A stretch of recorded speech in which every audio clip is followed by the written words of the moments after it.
ሰላም ጤና ይስጥልን። ይህ የቦሌ ቲዩብ የዜናና ትኩስ መረጃ ሰዓታችን ነው። እንደተለመደውም ይህንን ቻናላችንን ሰብስክራይብ፣ ላይክ፣ ኮሜንትና ሼር በማድረግ ላልደረሰው በማዳረስ እንድታበረቱን ስንል እንጋብዛለን። አሁን ወደ መረጃው እናቀናለን። የኢትዮጵያና ኬንያ ኢትዮጵያ ጦር ኃይሎች ጠቅላይ ኤታማዦር ሹሞች በጋራ በአገሪቱ ታሪክ ሁለተኛው የጋራ መከላከያ ትብብር ስምምነት አዲስ አበባ ውስጥ ረቡዕ ዕለት ተፈራርመዋል። ስምምነቱ የሁለቱ ሀገራት ጦር ሰራዊቶች በወታደራዊ ልምምድ፣ በወታደራዊ ስልጠና፣ በወታደራዊ ኢንዱስትሪ ልማት፣ በጸረ ሽብር፣ በድንበር ጸጥታ እንዲተባበሩ የሚያስችላቸው ነው ተብሏል። ስምምነቱ ድንበር ዘለል የጸጥታ ችግሮችን፣ ህገወጥ የሰዎች ዝውውርና ኮንትሮባንዶች፣ የአደንዛዥ እጽ ዝውውርን ለመግታት መረጃ እንደሚለዋወጡ ያስችላል።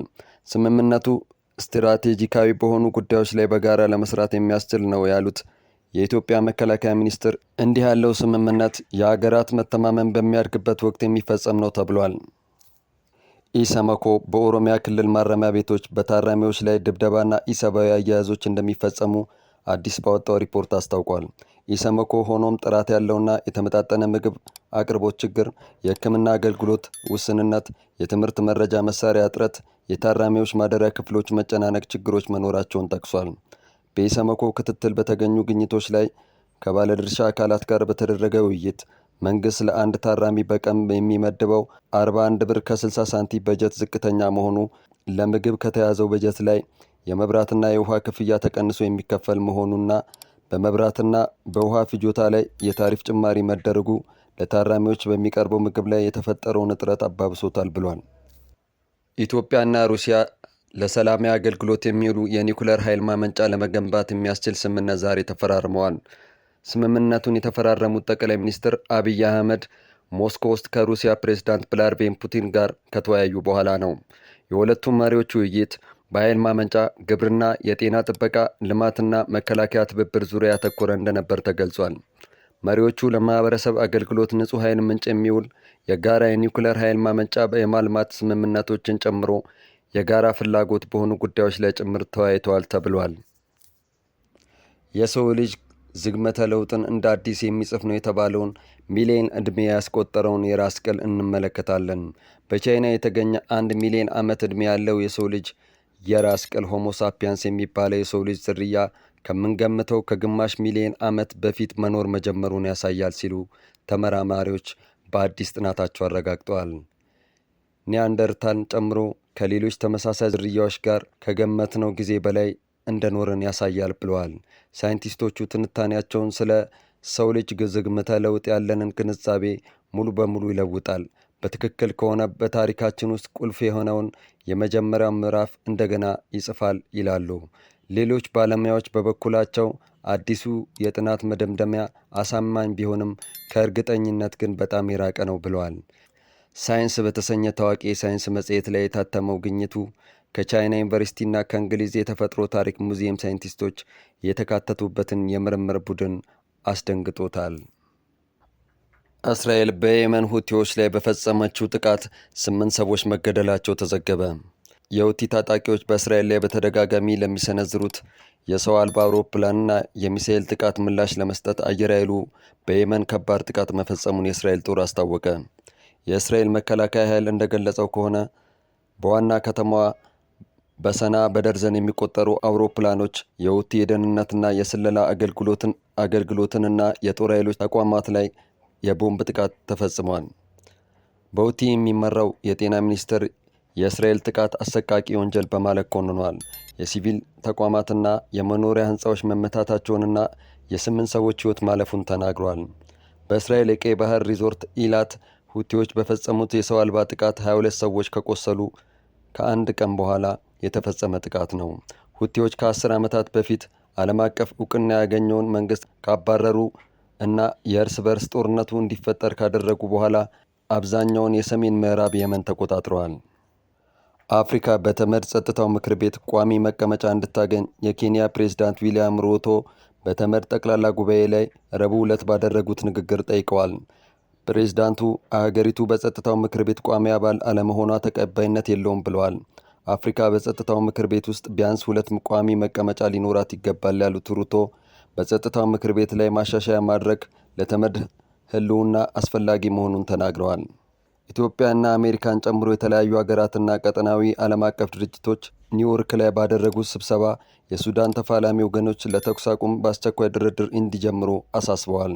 ስብሰባው የውጭ ሀገራት በሱዳኑ ጦርነት ላይ ያላቸውን ጣልቃ ገብነት የኮነነ ሲሆን እነዚህ ኃይሎች ግጭቱን ከማባባስ እንዲቆጠቡ ጠይቀዋል።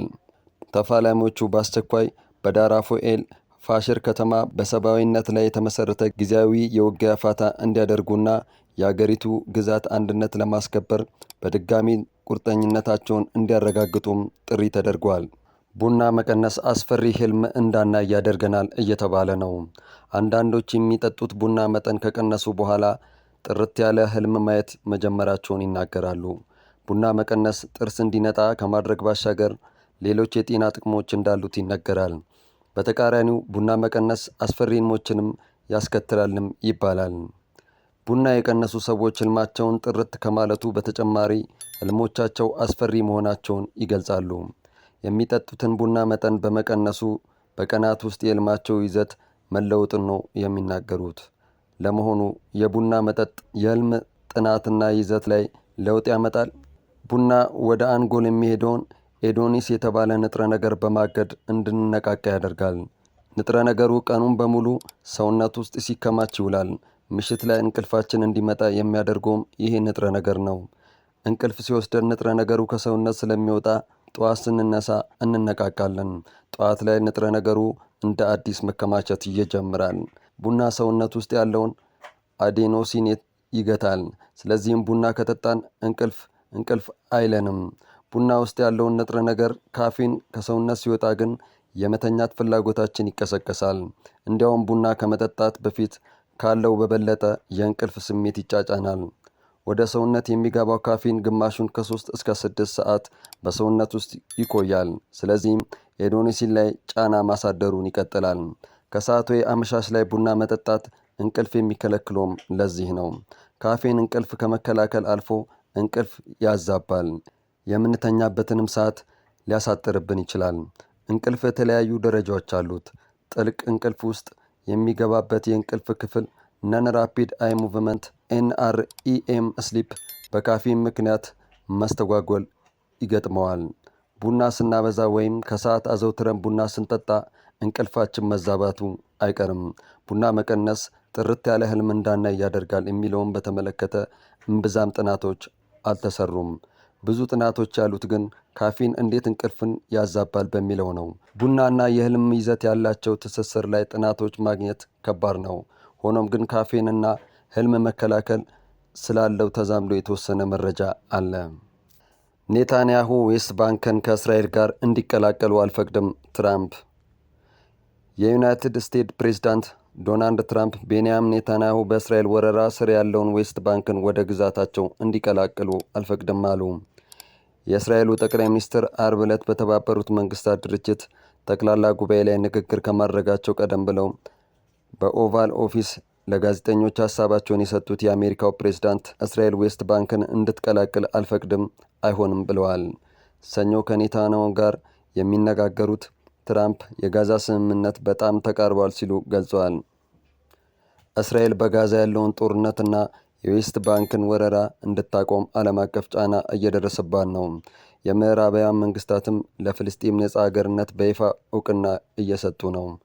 ቀኝ ዘመም እስራኤላውያን አካባቢውን መጠቅለል ይህንን ግፊት ለማስቆም አማራጭ መንገድ እንደሆነ ይመለከታሉ። የዛሬ የቦሌ ቲዩብ መረጃችን ይህን ይመስል ነበር። አበቃን። መልካም ቀን።